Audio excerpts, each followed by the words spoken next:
E aí, pessoal, seja muito bem-vindo. Esse é o nosso primeiro episódio do Colombo Podcast. Aqui que eu quero falar sobre esporte, desenvolvimento pessoal e profissional. Então, a gente vai abordar aqui sempre fatores que envolvem psicologia, nutrição, treinamento. Às vezes pode vir até alguma questão de finanças, porque tudo isso envolve tanto o esporte quanto o desenvolvimento ali, pessoal e profissional, que é a proposta desse podcast. No nosso podcast de número 1, a gente vai falar aqui de psicologia esportiva e como que é a vida de um atleta na gringa, nos Estados Unidos. Para isso, eu quis trazer tanto o cara que já é formado profissionalmente, trabalha com psicologia, quanto também quem viveu na pele aí a vida de atleta nos Estados Unidos. Então, eu estou aqui com o Rafael Lima, ele que tem aqui um currículo legal. Então, eu vou falar para você onde que é a formação dele e depois eu vou deixar ele se apresentar aí para vocês. Fechou? O Rafael, que se formou pela... Ele foi, na verdade, ele passou primeiro pela Carson Newman University, pela D2. Quem é da natação aí vai saber o que que é D2, mas ele já vai dar uma explicadinha. E ele finalizou na TCU, é isso? Aham. Que a gente fala que é Texas Christian University, que é pela D1. Que na natação a gente também tem a D1 ali acima da D2, é um nível competitivo maior. Então, primeiro aí, obrigado por estar aqui. Estou muito feliz de você ter vindo de longe, tá colocando na sua agenda aí todo esse papo aí pra gente bater aqui. Conta aí um pouquinho qual que foi a sua escolha, por que que você saiu de uma faculdade, foi para outra faculdade, o que que é D1, o que que é D2. Uhum. Vai lá. Primeiramente, queria te agradecer pelo Boa. convite, né? Eu acho que essa troca de experiência, Uhum. não só para o pessoal master, também para os atletas que estão chegando, estão em desenvolvimento, eu acho que é muito legal. A gente passar um pouquinho, né, dessa vivência, tanto Sim. você quanto eu, que hoje concilia, né, tanto essa vida profissional quanto a vida de atleta, é muito legal, né, da gente estar mostrando, né, para os atletas, tanto mais novos quanto os mais velhos também, que têm filhos, né, no esporte também. Você Sim. comentou um pouquinho das faculdades lá. É muito legal, né, que lá você consegue realmente, né, conciliar o esporte de alto rendimento, né, com uma educação de qualidade.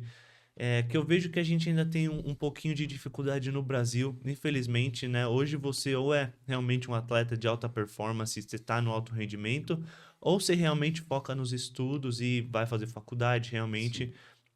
E isso lá não, cara. Isso, tanto divisão um, divisão 2, divisão 3, a questão do estudo é muito bem tabelado, é muito bem simétrico, assim.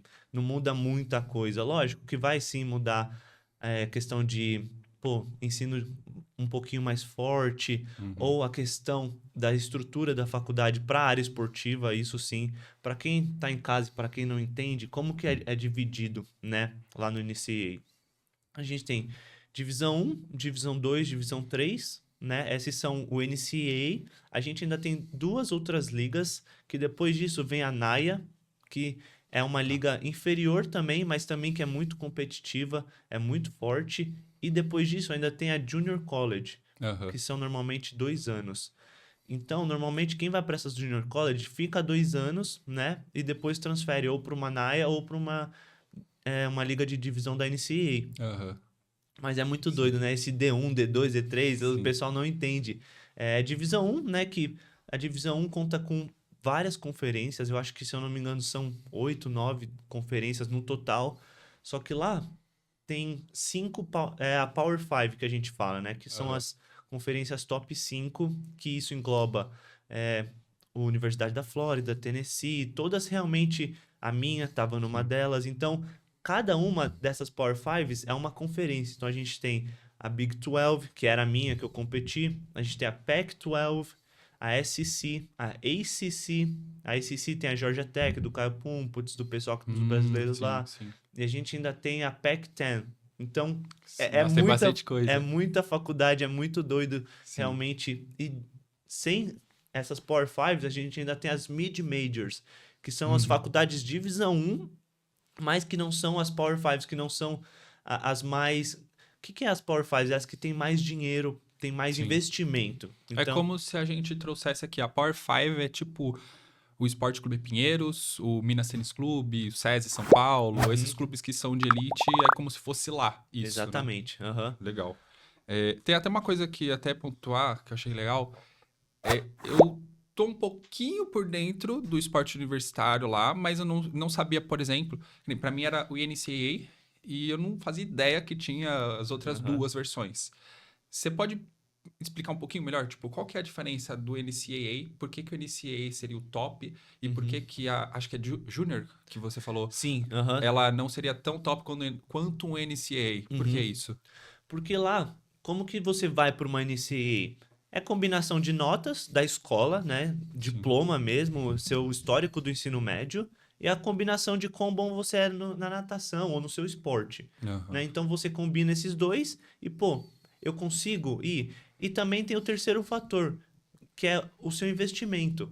Pô, Sim. cara, você precisa somente de 100% de bolsa ou você pode pagar alguma coisa? Uhum. Como que é o seu orçamento? Pô, cara, eu preciso de realmente 100%. E aí sim vai combinar, pô, tá, legal, como que é as suas notas da escola no seu ensino médio e como que é os seus tempos, né? No caso da natação, como que Sim. você tá? Faz um combinamento e depois disso eles vê, pô, a gente não consegue te dar 100%, você vai precisar pagar X. Ou não, Entendi. você tá dentro, vamos pra cima e a gente consegue, entendeu? Essa questão do. Você acha que o que pesa mais?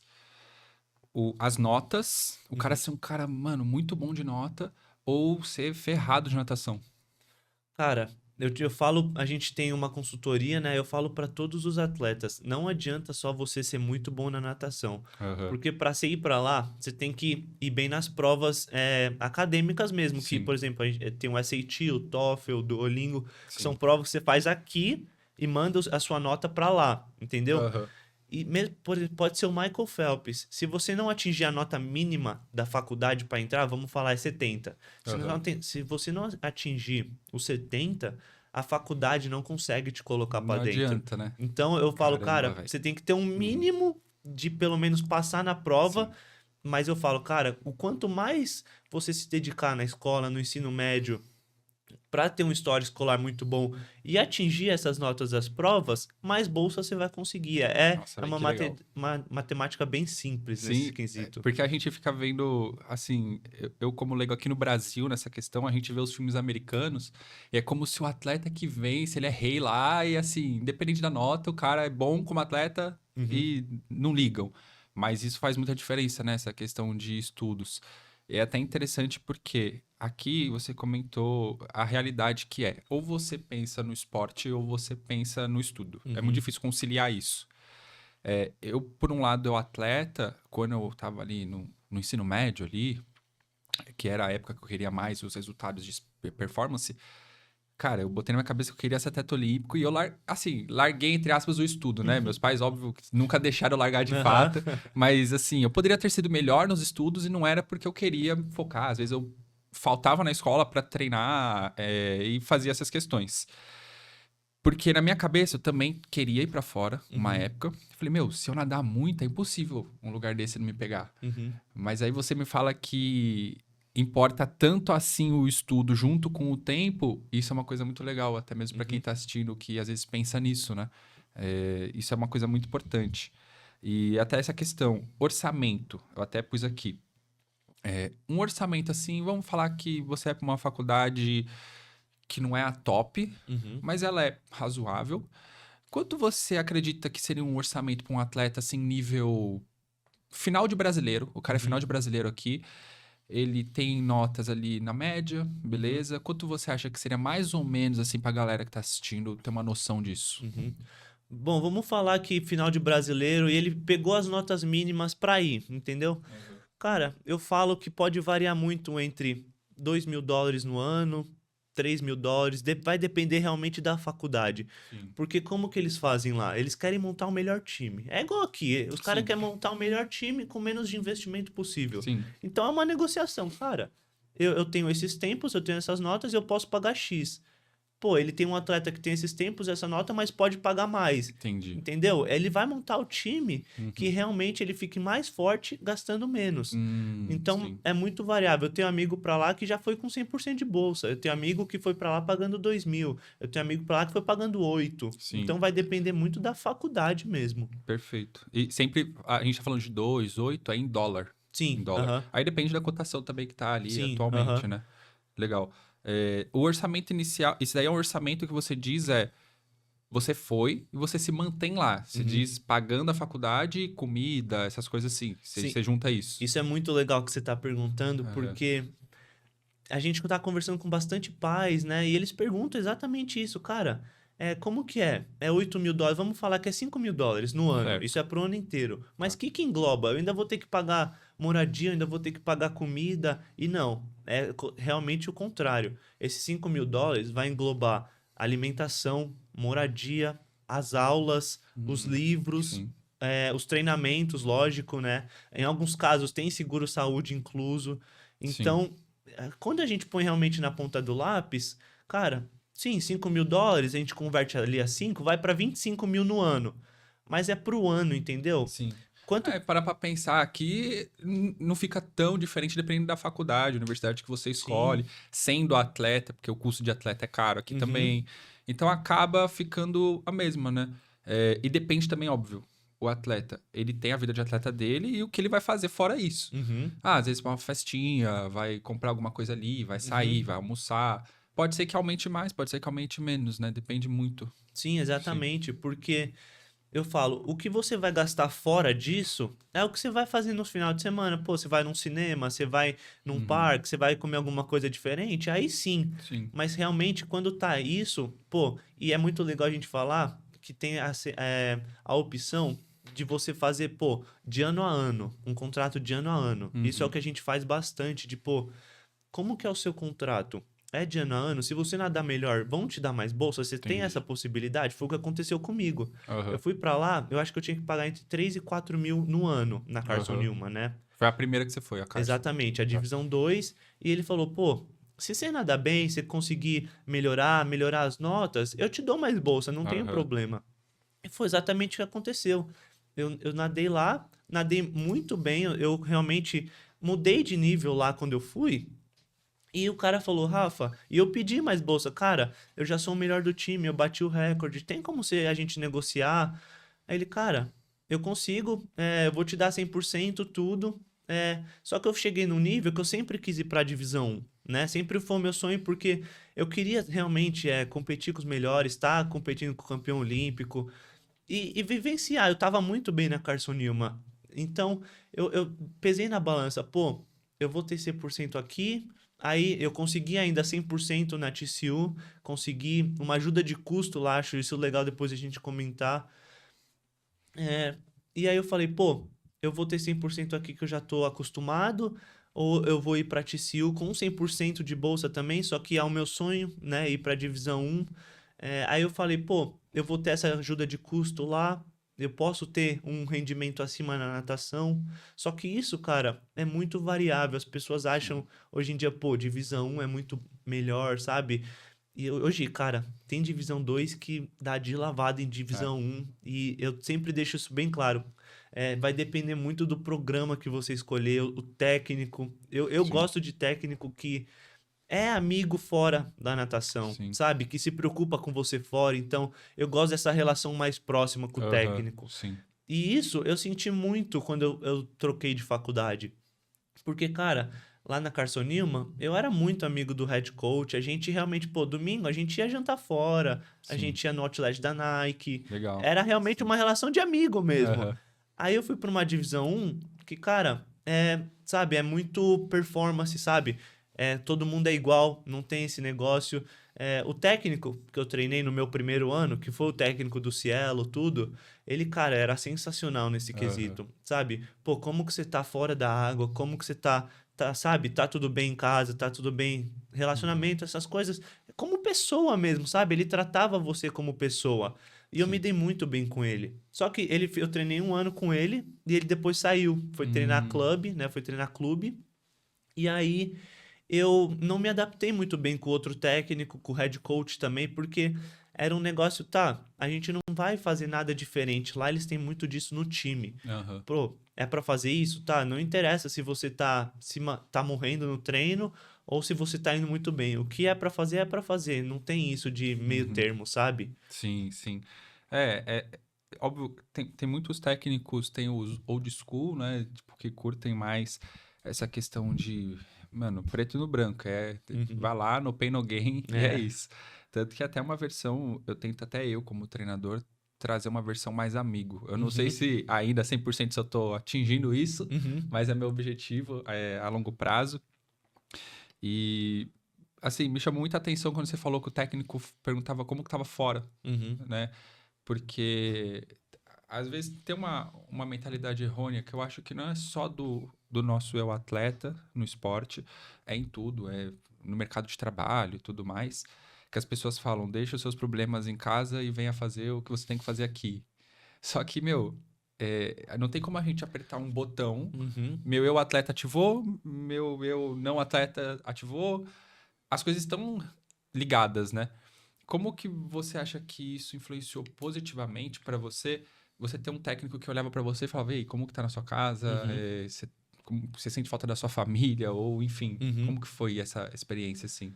Cara, eu vejo hoje atendendo os atletas da psicologia mesmo no particular, eu posso te falar que 80% deles me relatam que não tem essa relação e já tiveram no passado e hoje sentem muita falta disso. Sim. Eu fui a mesma coisa. Essa questão de ter uma relação mais próxima é exatamente o que você falou, cara. Se uma dessas áreas fora da natação não tiver boa, vai afetar a natação. Eu prezo muito disso no meu trabalho da psicologia, cara.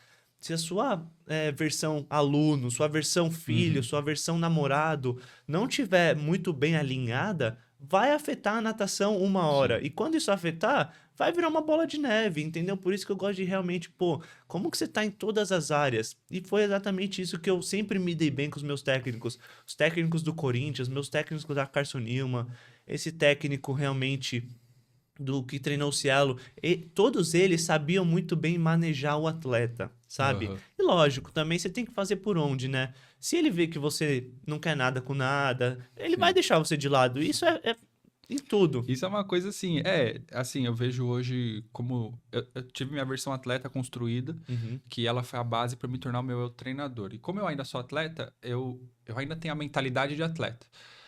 E quando a gente é atleta, talvez você tenha essa questão também. Você começa a trocar ideia com alguém que tá no esporte, você entende se a pessoa, mano, é aquilo, é o que eu quero, ou eu estou aqui pelo rolê. Sim. E eu vejo muito agora minha versão treinador. Cara, se eu puder, teve atleta já, eu vejo, o cara quer muito. Não tem condição às vezes de comprar um suplemento pra tomar na borda da piscina. Eu levo lá e dou um suplemento. Toma aí, dá um gole de suplemento, que eu sei que Sim. quer. Aham. Mas você sente aquilo, né?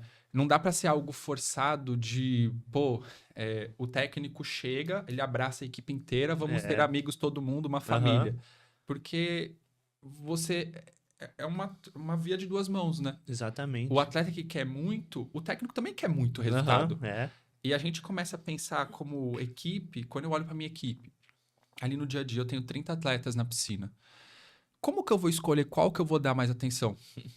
Tipo, são 30. Aham. Não dá, não é sorteio do É. nada. Eu olho, eu te achei mais bonito hoje, vamos falar com você. Uhum. A gente vai vendo no dia a dia essa construção de, putz, eu quero. Às vezes é o atleta aí falar. Vamos supor que você está num dia mal.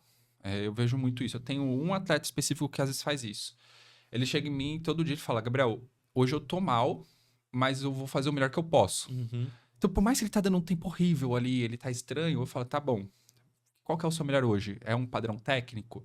O seu melhor é só estar aqui e completar? Vamos ver o que é o melhor para hoje. Sim. Eu acho isso muito legal também, dizer que o atleta ele precisa também dar um passo para construir uma relação com o treinador.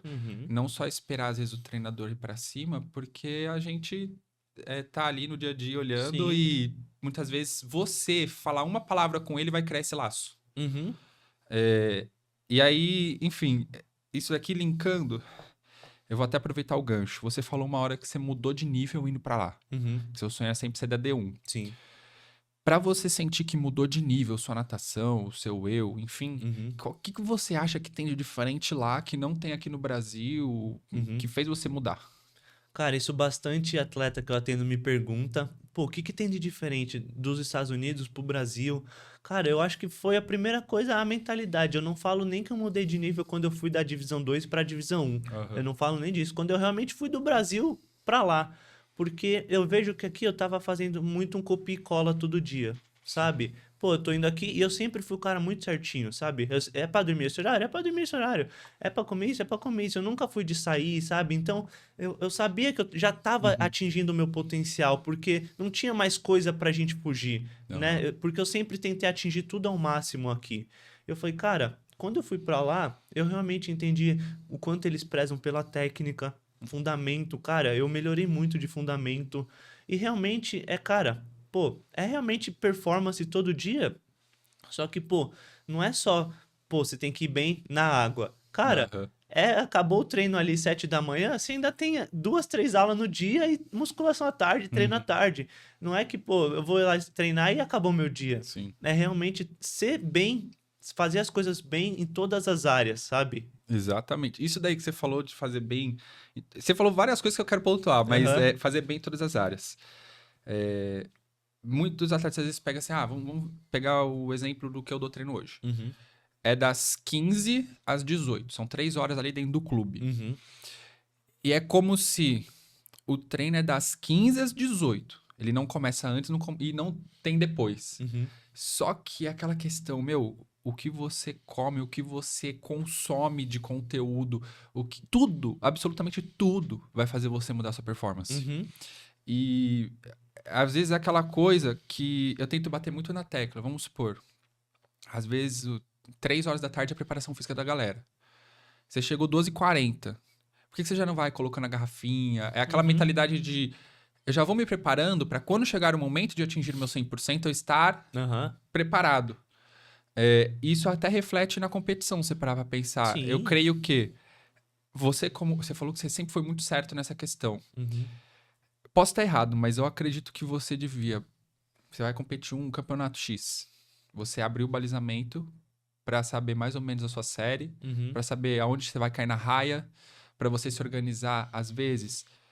Quanto tempo antes eu tenho que descer pro balizamento? Uhum. Quando que eu vou colocar meu traje? Quando que eu vou aquecer? Se eu vou tomar meu suplemento, se eu não vou. Uhum.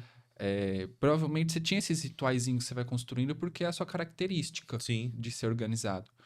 E não tem como falar que isso não é performance de alto rendimento. Uhum. Porque se você for, meu, há 1 mês e meio, 2 meses atrás eu tava no Finkel, Uhum. né? O Troféu José Finkel, se você não conhece, ele é um campeonato absoluto, brasileiro absoluto, e ele foi seletivo para o campeonato mundial que vai ocorrer agora.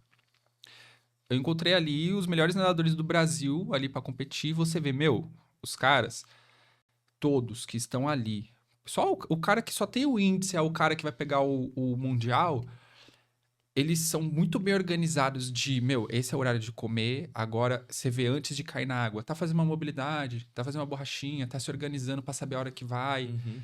E isso é uma grande diferença que eu vejo dos atletas que estão na base ainda. Até o júnior eu acho que é base mesmo. Uhum.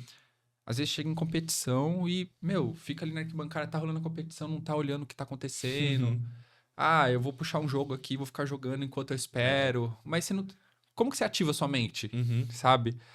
Então, isso é uma questão que eu acredito que é muito importante, né? Uhum. E essa questão lá fora, você acha que o ambiente teve que influência para você realmente atingir esse nível de mudança? O ambiente em si. Cara, eu falo que o ambiente é tudo.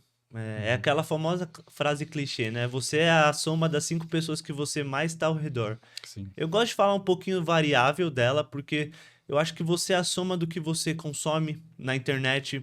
Pô, hoje na internet, cara, Sim. a gente tem tudo. Eu aprendo muito com a internet. Mas se você pesquisar por bosta, você vai encontrar. E é a mesma coisa no seu ambiente, cara. Se você só realmente andar com pessoas que você não quer, sabe? Que não querem nada com nada, que é o mediano, é o medíocre, Sim, sim. sabe? Você vai ser mais um. Eu prezo muito pelo ambiente que você tá, que também se liga um pouquinho na questão da rotina que você falou. Cara, eu acho que você tem o horário que você vai pro balizamento, Sim. você faz o seu suplemento, você tem a raia já que você vai nadar, você se programa. É a rotina, e isso é treinável, né, Sim. cara? Você pô, eu gosto bastante de treino de traje, né? Uhum. Aquecimento de competição e treino de traje. Porque é o mais próximo que a gente consegue chegar de uma competição, né? E eu falo, tudo que você quer experienciar no dia da competição, você tem que fazer isso no dia do treino e tentar chegar a expor aos máximos níveis de estresse, níveis de ansiedade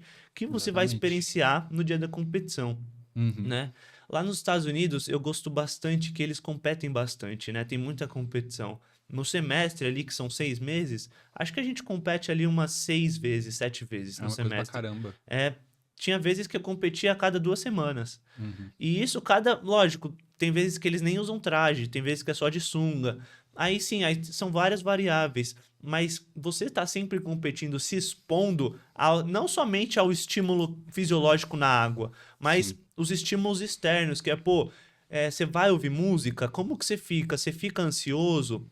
Qual que é a sua rotina? Você gosta de ouvir música? Você gosta de fazer um exercício diferente, mobilidade? Realmente, o que que você faz? E eu vejo que no Brasil a gente tem sim competições, só que não tem tantas competições. Por isso que a gente usa Sim. traje toda hora aqui, É. né? E eu gosto disso, mas também tem outro lado de você não conseguir chegar ao estímulo que você precisa. E eu falo Uhum. de estímulo externo, não fisiológico, porque Sim. a gente nadar, a gente vai estar Sim. nadando, seja no treino, seja na competição. Aham. Mas, pô, se pôr no nível de pressão mesmo, pô, lá as competições principais são conferência e nacional, né? A gente Uhum. tem a mid-season, que é ali em dezembro, que seria o meio de temporada. É o primeiro que normalmente o pessoal se raspa, tem um descanso Sim. mínimo ali de tipo 5 dias, uma semana para os velocistas ali. Só que realmente o foco é sempre a conferência e o nacional para quem pega, entendeu? Nacional seria esse NCAA? Isso, aham, Tá. seria o campeonato nacional, tanto Divisão 2, Divisão 1, que é o que a gente vê uns caras nadando tempos Sim, absurdos. sim. Aham. Legal. Mas para quem não pega, quem já sabe que não vai ter, é a conferência ao ápice, Tá. entendeu? Que normalmente antecede umas 3 semanas antes do nacional. Show. Então, a gente tem. Isso é um negócio muito legal, porque a gente tem a conferência que, em teoria, seria a última chance para você pegar o índice pro nacional, Tá. certo? Só que, pô, você não pegou, mas ficou muito próximo, a gente tem time trial, que Uhum. são competições que realmente só vai o pessoal que ficou muito próximo, o pessoal da faculdade Uhum. ficou muito próximo do índice. E, pô, é normalmente uma semana depois da conferência. É a última chance de você Sim. realmente pegar o índice. E no Brasil eu nunca tinha visto falar disso, de, pô, você vai ter, por exemplo, o paulista para pegar o seu último índice interno, por exemplo, pro Uhum. brasileiro. Sim. Cara, acabou, você não tem mais chance. Lá não, você ainda tem, pô, a gente vai fazer mais uma competição para Sim. tentar, entendeu? Sim. Aqui Isso.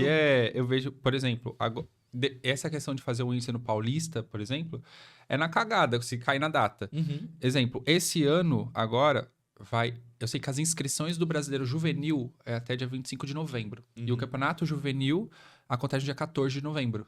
Então, nesse caso específico, deu a sorte de cair. Tipo, quem fizer no Paulista, fez. Aham. Mas se não fizer também, já era. Sim. O Júnior já não. Tipo, o Júnior vai para um regional agora dia 2 É. e não tem mais. Uhum. Depois é só os campeonatos, não tem o que fazer. Mas essa questão de se expor, que eu acho que é um ponto que é muito legal. Eu vejo assim, às vezes eu dou muito, assim, umas 2 vezes por semana simulação competitiva lá. Aham. Basicamente, tipo, ontem o treino foi basicamente isso. A galera chegou, aí eles estavam na preparação física, eu falei, ó, 3h45 a gente vai fazer a parte na preparação física, que é medball, Aham. saltos, essas coisas. Uhum. Mas eu quero que vocês já façam pensando que vocês vão cair, vocês vão entrar na piscina dando tiro. Sim. Então, o primeiro item do treino era um tiro de 25 do bloco pra já começar a série na porrada. Aham. E aí eu falei, ó, tragam o traje aí, quem tiver afim, eu vou deixar opcional. Uhum. E assim, tem muitos que às vezes falam, será que precisa usar o traje mesmo no treino? Uhum. Às vezes o traje não é porque você vai tentar buscar o melhor tempo da vida no treino, É. mas é aquele ritual que você Aham. tem de falar, meu, eu vou pegar, vou colocar meu traje. Você sentir a pressão de estar subindo um traje, aquele frio Aham. na barriga, Sim. que isso vai te treinando. Isso é aquela coisa, se a gente para pensar uma outra perspectiva, é como se fosse a visualização de prova. Uhum. Quando você fecha o olho e você imagina você indo falar com o seu técnico, do seu técnico, você ir pro balizamento, do balizamento, você ficar na frente do bloco, Uhum. você tá imaginando, você tá vivenciando Sim. aquilo. E eu tenho certeza, se você nunca fez, faz o teste aí quando acabar esse podcast que você tá assistindo.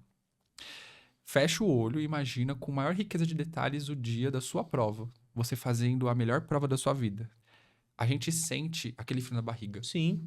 Se eu fizer essa visualização antes de dormir, eu não durmo. Então Uhum. tem horário até pra isso. Eu É. faço de tarde ali, eu faço 2 horas antes de dormir. Não vou fazer Uhum. antes de, tipo, eu quero deitar, fechar o olho e fazer. Não. Essa é a questão de se expor ao desconfortável que vai deixando confortável. Sim. E aí a galera, eu vejo o pessoal de base às vezes fica muito. É normal sentir ansiedade. Uhum. Isso nunca vai sair. Assim, eu comecei a competir em 2012. Aí o auge, assim, eu acho que da minha carreira até hoje foi ter ido pro Finco há 2 meses atrás. Uhum. Que foi, eu cheguei lá e falei, tô aqui. Sabe? Eu sou tão bom quanto esses caras. Sim. E lá eu fiquei ansioso. Uhum. Mas era um ansioso diferente de quando eu era juvenil. Juvenil, a gente tá naquela ansiedade. Eu subia no bloco e tava assim, ó, no bloco. Mas ali na competição eu aprendi a lidar com a ansiedade de uma maneira. Eu estou ansioso porque eu sei que eu estou bem. Sim. E eu quero nadar porque eu sei que eu tô bem, Uhum. né? E até isso, por que eu sei que eu tô bem? Toda vez que eu subo no bloco, no treino, eu visualizo tudo que eu vou fazer. Uhum. E eu faço número de braçadas, Sim. número de ondulações, aonde eu vou respirar. Porque eu fiz tanto isso, que eu sei que a chance de eu errar na competição é, sim, muito mínima. Uhum. E aí essa questão é, quanto mais eu fui me expondo às competições, dependendo do nível da competição, eu não sinto mais ansiedade. Sim. Pô, voltei de uma seletiva de mundial, eu vou para um torneio regional, É. aquilo lá de casa, pra mim é tranquilo. Uhum. E isso você vai ganhando com a experiência, né? No Uhum. tempo. Não tem muito como a gente pular as casas de falar. Comecei a competir faz 2 anos e eu já quero ser mentalidade, É. ser esse elo ali na medalha olímpica dele, Uhum. né? Então isso é bem legal, essa questão de se expor. E aí, pra fechar essa parte de se expor, como você consegue trabalhar isso com um cara que chega, nunca fez, ele não sabe o que é visualização de prova, Uhum. ele não sabe o que é padrão de nada ainda pra ele, que ele tá criando. Uhum. Quando esse cara chega pra você, o que você fala pra ele? Cara, é muito legal isso você comentando. Ontem mesmo eu tava atendendo um menino que a gente tava fazendo um trabalho, a gente ia começar a visualização, né? Você tem várias maneiras de fazer a visualização. Você pode fazer em primeira pessoa, em terceira pessoa, você pode Sim. fazer a prova inteira, você pode fazer passagens, pode cronometrar, Uhum. você pode fazer só para melhorar a técnica. Então, realmente, com esse menino em específico, ele nunca tinha feito visualização de prova realmente. E aí eu falei, cara, ele ia nadar os 200 livre, Uhum. né? Você quer fazer quanto?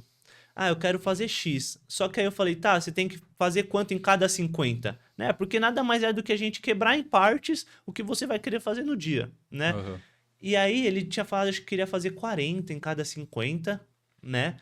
E aí o tempo que a gente somou lá ia dar 20 segundos acima do tempo que ele já tem. Uhum. Então, o primeiro passo é realmente, pô, você tá aqui, você quer ir pra cá? Tá, o que a gente tem que fazer? Você tem que melhorar, você tem que dar uma abraçada a mais, você tem que passar um pouco mais forte? Tá, a gente consegue visualizar, mas eu Uhum. gosto de realmente visualizar cronometrando. Sim, E isso é isso legal. é muito legal porque, pô, eu gosto de fazer sempre umas 4 vezes ali na sessão individual com o atleta.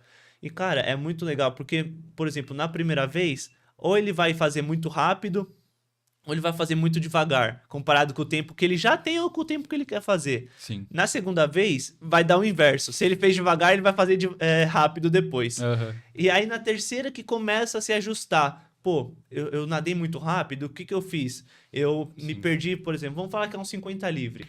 Eu me perdi nos últimos 15, eu esqueci de visualizar. Ou Sim. eu parei de contar abraçada. Cara, o que a gente vai fazer no segundo? Tentar visualizar mais a prova, entendeu? Mais pedaços da prova, realmente. Sim. Pro terceiro, já vai estar muito bem equilibrado isso. Na quarta vez que a gente for trabalhar, você muito provavelmente vai chegar no tempo que você quer fazer ou no tempo que você já tem. É realmente, cara, na visualização, você tem que se expor ao máximo de estímulos que você vai ter no dia. Então, cara, é realmente tentar imaginar o barulho da torcida, os seus adversários, o bloco, passando a mão no bloco, tirando a roupa, cada mínimo detalhe que você pode ter um pico de ansiedade que nas sessões a gente vai trabalhar, entendeu? Eu falo muito pros atletas que, igual você comentou, de olhar balizamento, saber a raia que você tá. Cara, tem atletas e atletas. Tem atleta que eu atendo que se vê, vai ficar ansioso e vai ficar se martelando até o dia da competição. Por exemplo, balizamento saiu na quarta-feira, ele vai nadar no sábado. Se ele olhar, ele vai ficar se martelando, vai ficar vendo os atletas que vai nadar. Tem atleta que eu trabalho que a gente nem vê, sabe? Porque dá o efeito inverso. É muito doido isso. É realmente de atleta para atleta. Mas tem atleta que não, cara. É estímulo visual. Pô, eu gosto de saber, eu não tenho problema com isso de não dormir. De atleta que tá do meu lado, eu não tenho problema com isso. Então é realmente a gente sentar e metrificar cada coisa. Que é mais dados pra gente trabalhar. Mas isso eu só consigo saber acessando o cara mesmo e fazendo as sessões. Porque se eu dar um negócio pra você, por exemplo, pô, eu acredito que você é muito também de métricas e dados, né? Se eu querer trabalhar com você de não, a gente não vai olhar, cara, vai fugir totalmente e vai dar o efeito de ansiedade, de tensão, que realmente é o inverso. Então, cada caso é um caso, cara. Como se essa questão, por exemplo, você falou, se eu não olhar ia dar ruim. Porque a gente entra na questão rotina e ritual. É aquela coisa, você vai ver, se você vê um atleta, o cara... Se você vê um cara batendo no peito, tipo o Cielo, se a gente pegar, o bater no peito dele é o ritual dele. Sim. Se ele não bater no peito, ele vai nadar bem? Pode ser que sim, porque ele já é ele, na época que ele nadava, já era um cara bom. Comparado com o que é nadar bem, ele nadaria. Mas será que ele nadaria do jeito que pra ele é o melhor? Talvez não, porque eu vejo muito essa questão. Eu tenho um ritual muito específico em competição, que é, assim, 1 hora antes da minha prova, eu preciso... É exatamente isso, deu 1 hora antes. Primeiro, eu faço 15 minutos de alongamento. Ouvindo música já. Tipo, eu coloquei o fone, mano. Eu não quero, assim, trocar ideia com ninguém. Sim. Aí eu alonguei. Eu termino de alongar. Eu fico 5 minutos fazendo malabarismo, velho. Eu pego a bolinha e fico fazendo malabarismo. Por quê? É o momento que eu penso, tá chegando a hora, eu fico ansioso e eu uso o malabarismo como uma ferramenta de desviar o meu foco de ansiedade. E aí eu fico fazendo ali malabarismo, tal. Terminei. Aí eu tomo meu suplemento. Tem que ser nessa ordem, velho. Se eu não fizer nessa ordem. Tipo, se eu começar tomando suplemento e fizer a malabarismo por último, ou vice-versa, acabou pra mim. Tipo, vai dar ruim. Porque entra nessa questão de ter o ritual que ele não é construído só na competição. Não. No dia que você fala, vamos ter um treino simulação competitiva. É nesse dia que você vai criar e testar rituais. É o que você vai testar de suplementação. Meu malabarismo eu testei a primeira vez num treino. E aí vai entrando no seu dia a dia. Então é aquela questão, você precisa viver o processo e quando for preciso você vai lá e faz. Sim. Não o inverso, né? E aí, assim, o que você acha que influencia a questão hoje? A gente não tem como se desvincular do celular. Sim. Tipo, é impossível. Ele sempre vai estar com a gente. E isso que eu e você, a gente ainda... Já existiu o celular, quando a gente é 98, você é 2000? 2001. 2001. O celular já existia. Só que a internet ficou forte o quê? Redes sociais. 2008, 2010, rede social. Então, a gente não teve a nossa primeira infância ali. A gente não nasceu na rede social. Por mais que a gente possa ter um certo... A gente use mais do que precisasse, né? Eu acredito que quem já nasceu inserido nisso... é muito diferente a mentalidade. Sim. Porque os estímulos, se a gente parar pra pensar, questão dopaminérgica. É aquela coisa, quando você tá rolando o feed, é a expectativa. Será que o próximo vídeo vai ser tão legal quanto? Sim. Ou eu vou ver uma foto tão legal quanto? E você vai. E tudo isso é informação. O que você consome. O quanto você acha que ter acesso exagerado às redes sociais e esse tipo de estímulo, Reels, TikTok, etc., influencia negativamente ou positivamente na performance de um atleta? Sim. Cara, qual que é o problema das redes sociais, né? É muita informação e muita informação diferente, né? Pô, eu tô ali no Reels, tô no TikTok, aí vem informação de culinária, aí eu tô vídeo de motivação, aí eu tô depois assistindo corrida de Fórmula 1. Sim. Cara, isso o seu sistema dopaminérgico tá se ligando de uma maneira que você não tá tendo essa baixa. Quando você para e vê, pô, eu já perdi 1 hora e meia no Sim. TikTok e eu nem lembro o que eu vi. Sim. Sabe? Porque cada hora que tem essa troca de estímulo de, pô, culinária, aí vai pra videogame, aí vai pra motivação, cada hora tá se ligando num sistema diferente no seu cérebro. Aham. E isso, cara, quando você tira, você, cara, o que eu tô fazendo? Aí você vai de novo e porque aí você começa a criar um ciclo infinito de, pô, esse ciclo de, cara, eu não tô só aqui no celular. Eu não consigo mais ler um livro, eu não consigo mais sentar e não fazer nada. De, pô, o que eu tô fazendo? Não tô fazendo nada. O não fazer nada é muito difícil, né? Exatamente. Hoje não fazer nada é estar no celular e tá É, no TikTok, sabe? sim. O pessoal não consegue mais sair para dar uma caminhada, sair para ler um livro, cara, meditar. Eu trabalho isso muito com os meus atletas de cara. A gente tem uma meditação que é a base. Todos os meus atletas fazem essa meditação. E, cara, se você não conseguir fazer essa meditação num ponto que você consiga ficar concentrado o tempo inteiro, a gente tá num nível que a gente não consegue trabalhar a visualização, por exemplo. Sim. Porque essa meditação é uma meditação de 3 minutos, cara. Se você não conseguir ficar e fazer a base, é igual na natação, fazer a base de um pequeno estímulo de 3 minutos, eu não consigo trabalhar com você para chegar numa visualização e visualizar um 100. Que lógico, Uhum. a gente fala ali, são 50 segundos, 53 segundos, mas, cara, é muito mais informação, é muito Sim. mais detalhe.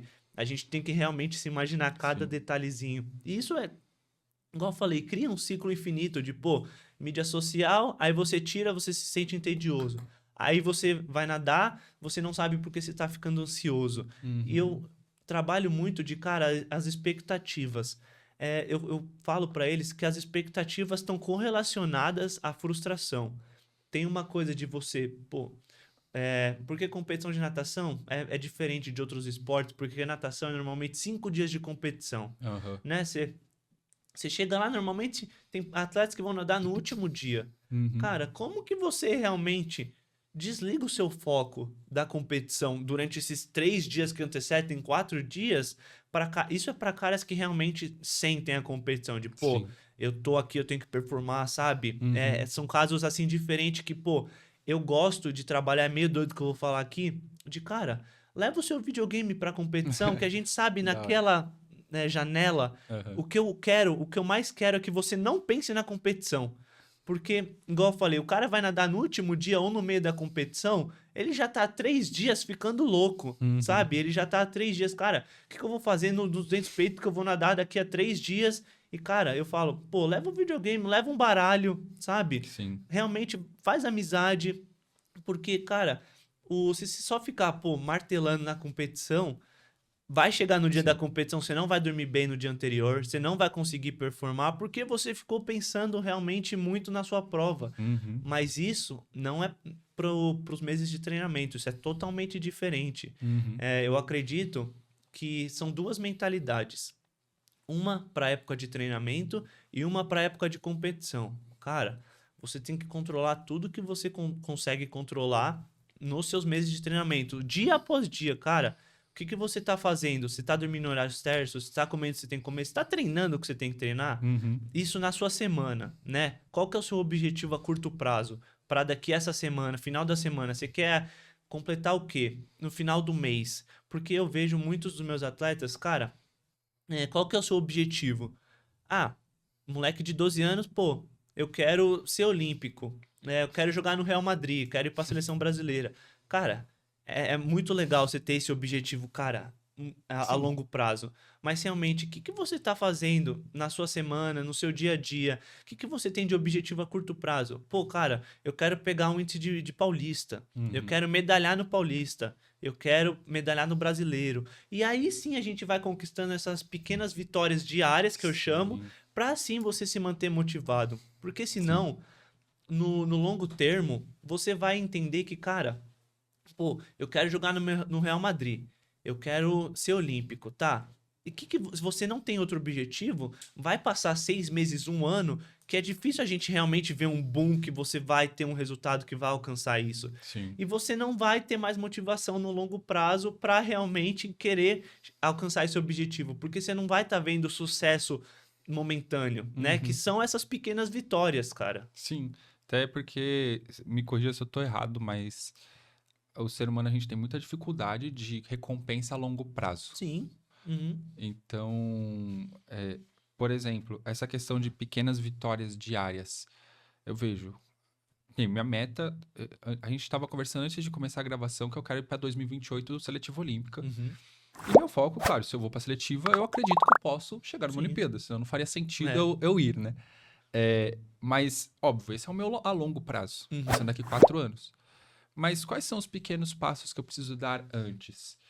É fazer, pelo menos, vamos supor, antes de eu ter o índice para seletiva, para me inscrever para ir para a seletiva. Sim. Esse é o primeiro passo. Se eu não tiver pelo menos o índice para me inscrever na competição, que é a seletiva, Aham. não adianta eu querer estar lá. Bati meu primeiro passo, beleza. Qual que é o próximo passo? É melhorar 0,05 do meu tempo a cada 3 meses? Uhum. Tipo, você ir separando em pequenas etapas. Sim. Às vezes eu falo, exemplo, vamos pegar o exemplo dos 50 livros, né, que a gente tá falando. Vamos supor que o cara quer nadar para 30 segundos.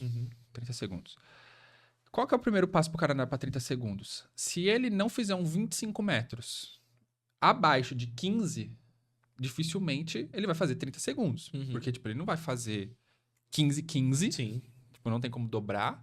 Então, ele precisa pelo menos fazer 14 para talvez ele fazer 16, que a gente sabe que Ainda é tecnicamente é difícil. Mas esse é o primeiro passo. Então, às vezes, a galera tem essa dificuldade de estabelecer o fracionamento. Eu acho que o fracionamento da sua meta é uma das coisas legais, né? Tipo, é que nem aquela coisa, ninguém fica milionário da noite pro dia. Você Sim. vai juntar seus primeiros 1.000, 10.000, 15.000 e vai indo devagarzinho, né? A menos que você ganhe uma bolada na Mega Sena, mas isso aí a gente não conta o raio na cabeça. E aí, entra nesse ponto aqui que você falou. Controlar tudo que pode, né? Você acha que o cara controlar tudo que ele pode, até que ponto, o que é intrínseco e o que o ambiente, tipo, influencia também nesse controlar tudo que pode? Sim. O que você acha que poderia ser o primeiro passo para esse cara que fala, tá, eu não sei o que eu tô fazendo de controle e qual que seria o meu primeiro foco de controle? A primeira coisa que eu preciso olhar e controlar, qual que seria? Cara, isso é muito legal que você falou, o que é intrínseco e extrínseco.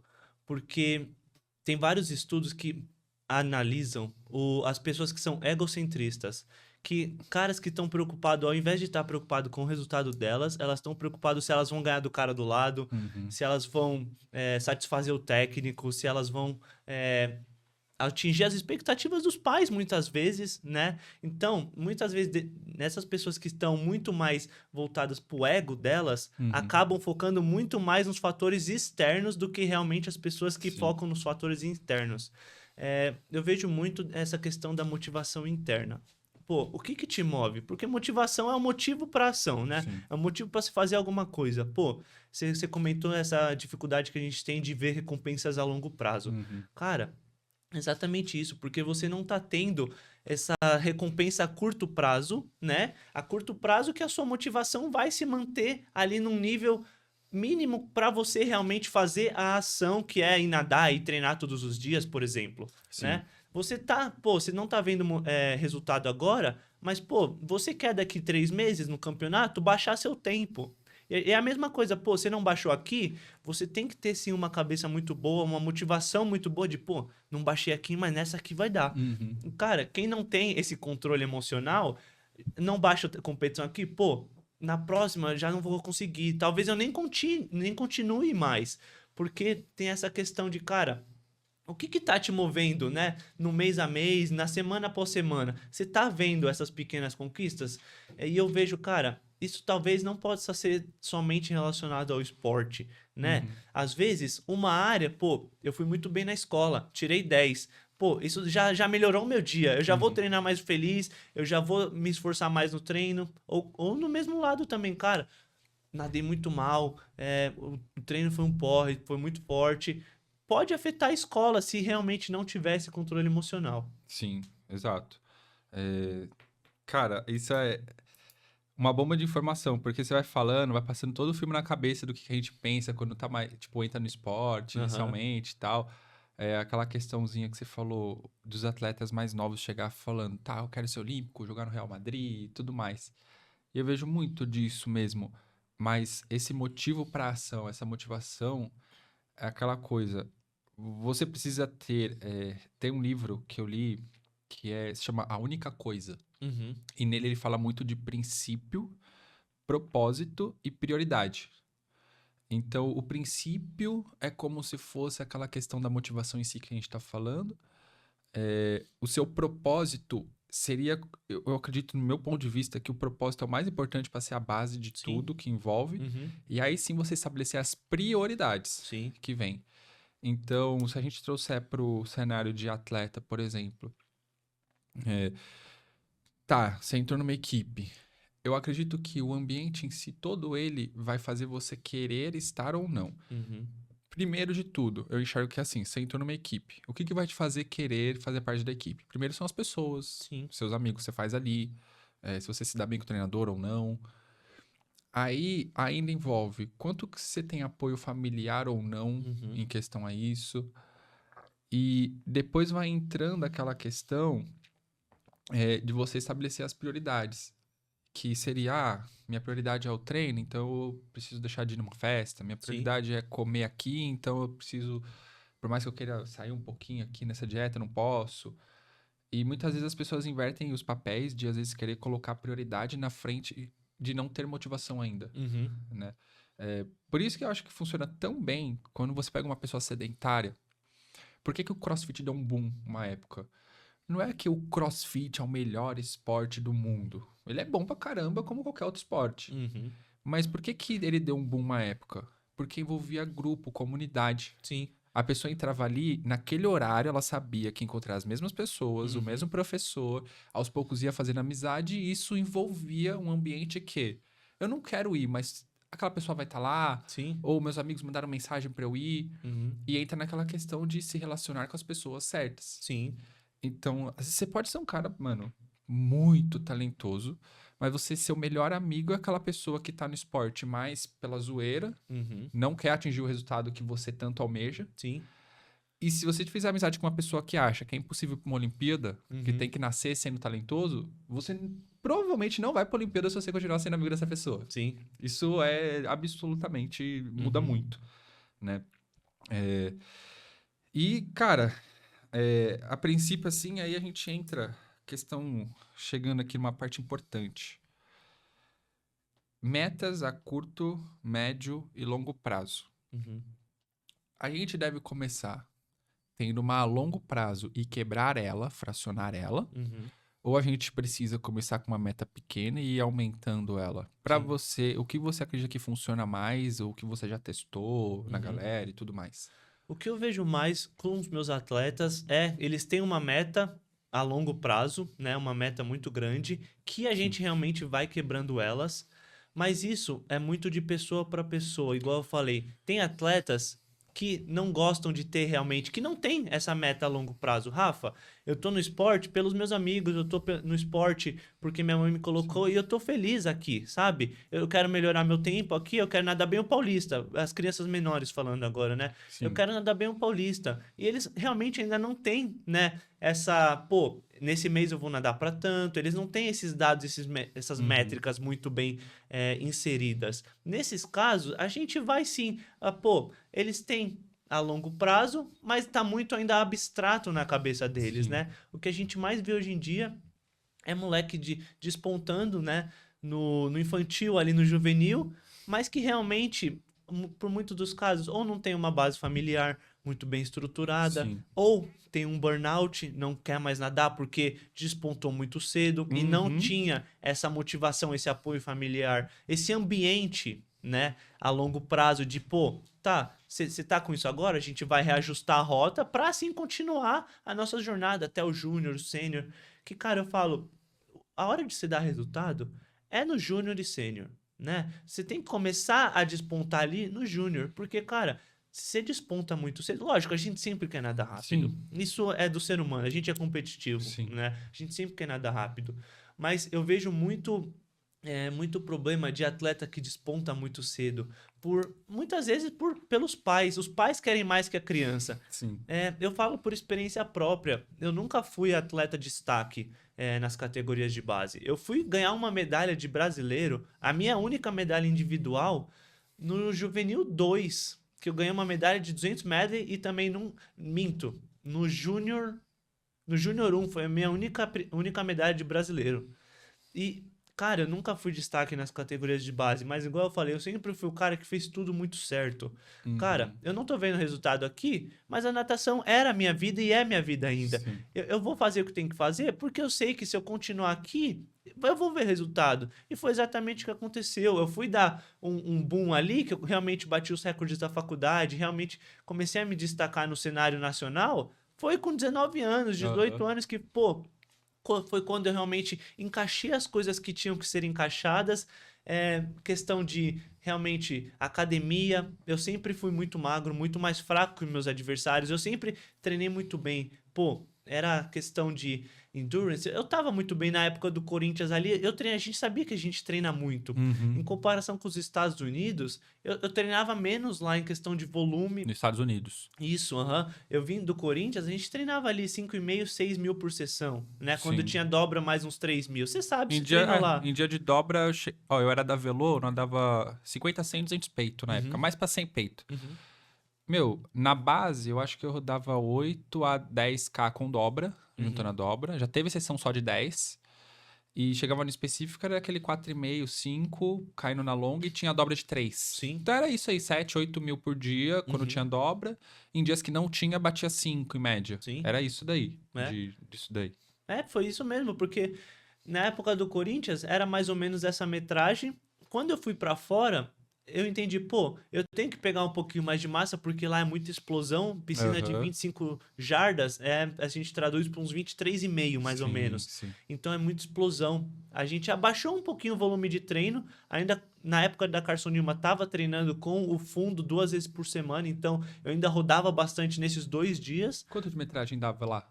Cara, quando eu treinava com o fundo, a gente treinava uns 6,5. Na jardas, né? Isso, Tá. 6.500. Mas quando eu treinava com a Velô, que era 5 dias da semana ali, 4 Velô, dias... eles colocam de 50 a 200, é isso? Tá. Tem gente que ainda tá nos 200 que tá no meio fundo, que aí nada dos ali, né? 200 e os 500. Ah, sim. Tá. Mas realmente quem desce dos 200 sem 50, aí é Velô. Tá. Aí ficava na Velô quanto de metragem, mais ou menos? Cara, uns 4,5, 5. Isso na Carson Newman. Aham. Na TCU já caía. Isso, o Ficava incrível que quanto pareça. Cara, no meu primeiro ano, que eu treinei com o técnico do César, do Cielo, a gente treinava por sessão uns 4,5 ali, e não passava disso.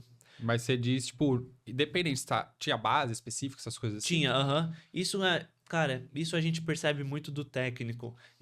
A gente sabe que a gente vê o sucesso por causa disso. É muito bem metrificado. E você, eu acredito que seja do mesmo jeito. É tudo, pô, é específico aqui, dessa data a essa data, nessa data a gente vai ter super compensação, nessa data a gente vai fazer isso. Sim. É realmente passar o planejamento pros atletas. Aham. E isso eu atendo muitos atletas da natação que me relatam isso. Cara, eu não sei em que fase a gente tá, parece que não tem planejamento. E é muito ruim. Eu sofri muito disso nos meus últimos 2 anos. Eu sabia que tinha planejamento, mas não passavam, entendeu? Com o Scott, com o técnico do César, era tudo muito metrificado.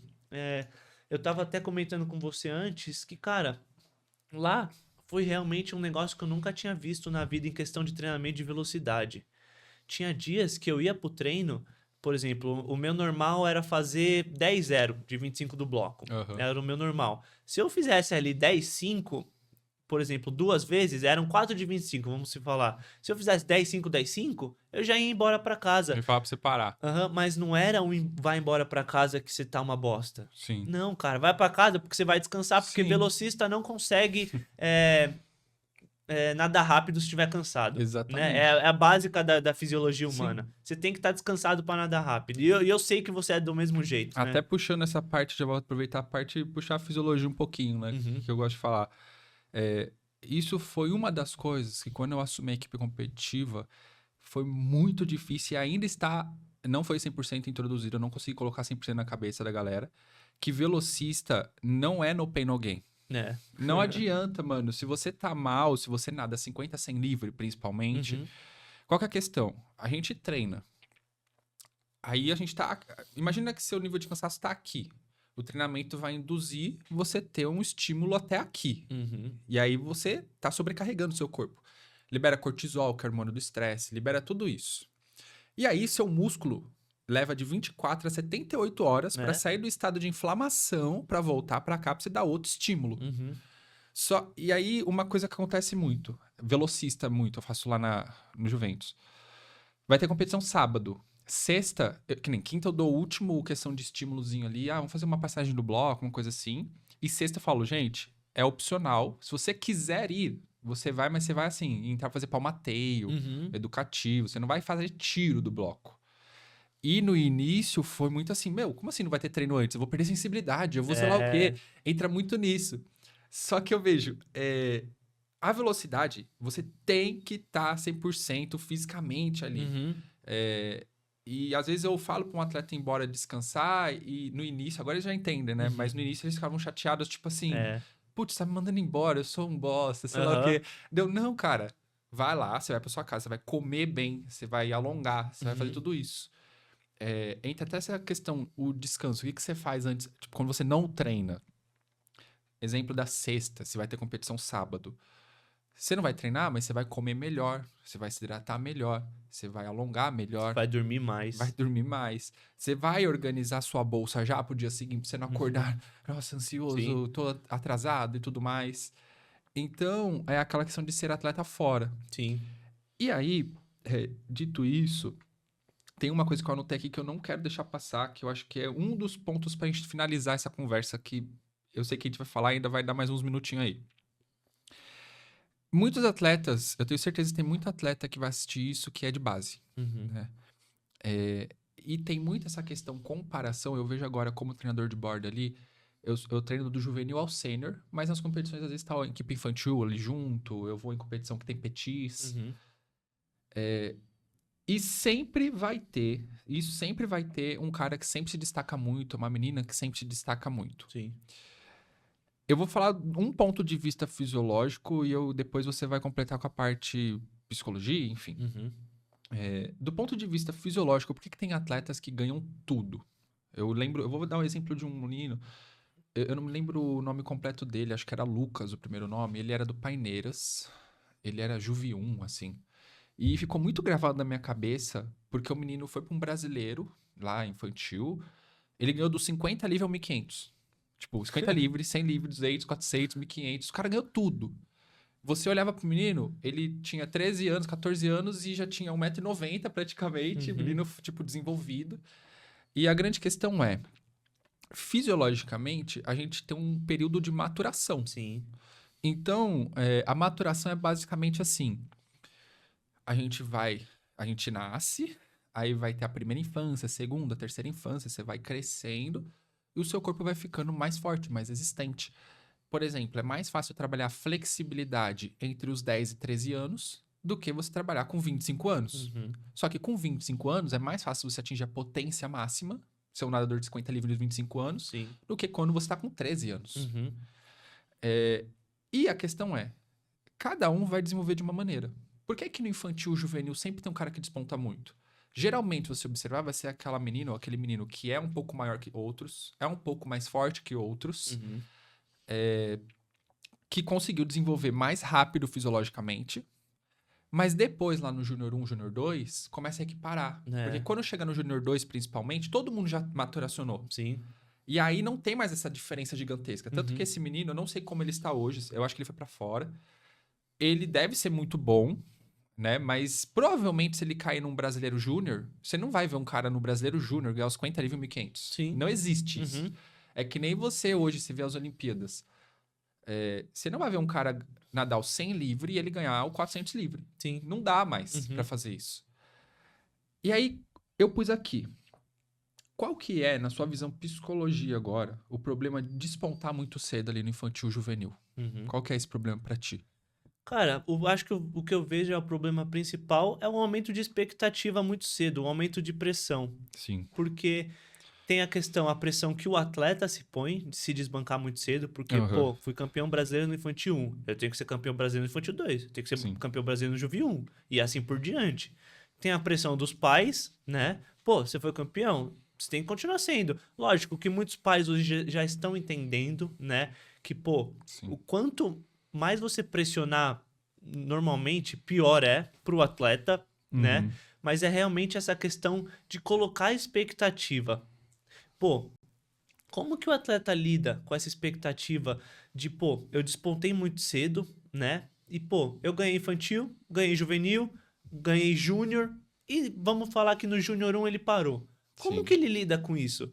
Cara, Uhum. é realmente. Você estava preparado para talvez esse declínio de performance? Aham. Porque hoje eu analisando, são pouquíssimos nadadores mesmo que despontam no infantil e conseguem chegar num nível olímpico ali de Sim. alta performance.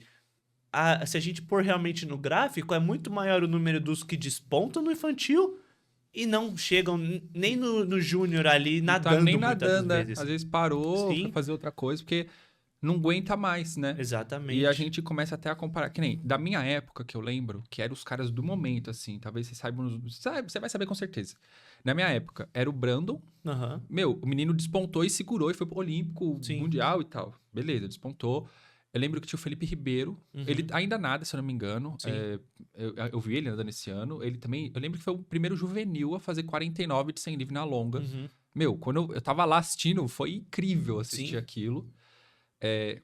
O Matheus Santana, eu nunca me esqueço que ele bateu um recorde que saiu na. Eu lembro que eu ia de metrô pro treino. Aí tinha a TV Minuto do metrô. É, Meu, nunca posto de natação. Mas eu lembro que eu vi uma propaganda dele ali, tipo, a foto dele, tipo, brasileiro bate recorde de César Cielo, sei lá o quê. Mano, os caras. A mídia veio tão forte sim. na cabeça dele. Eu não sei se foi isso que Aham. fez ele, tipo, ficar ansioso e se cobrar demais. Uhum, Ele continua sendo um ótimo nadador, mas o que a mídia colocou que seria o novo Cielo. sim.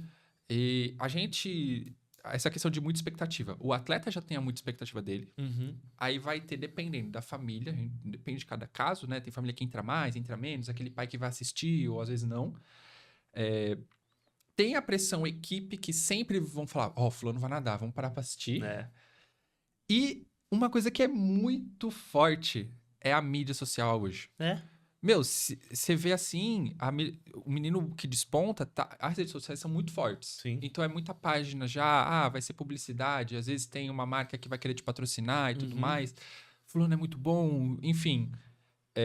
Então eu concordo que essa parte de despontar muito cedo, óbvio, não tô falando pra você não ter a ambição de despontar muito cedo. mas não ter a pressão, né? Você despontou, você tá dando bem? Tá dando bom, mano. Continua fazendo, mas saiba que não é porque você está vencendo no infantil e no juvenil, sendo o melhor de todos, que você pode perder aquela essência de eu quero vencer.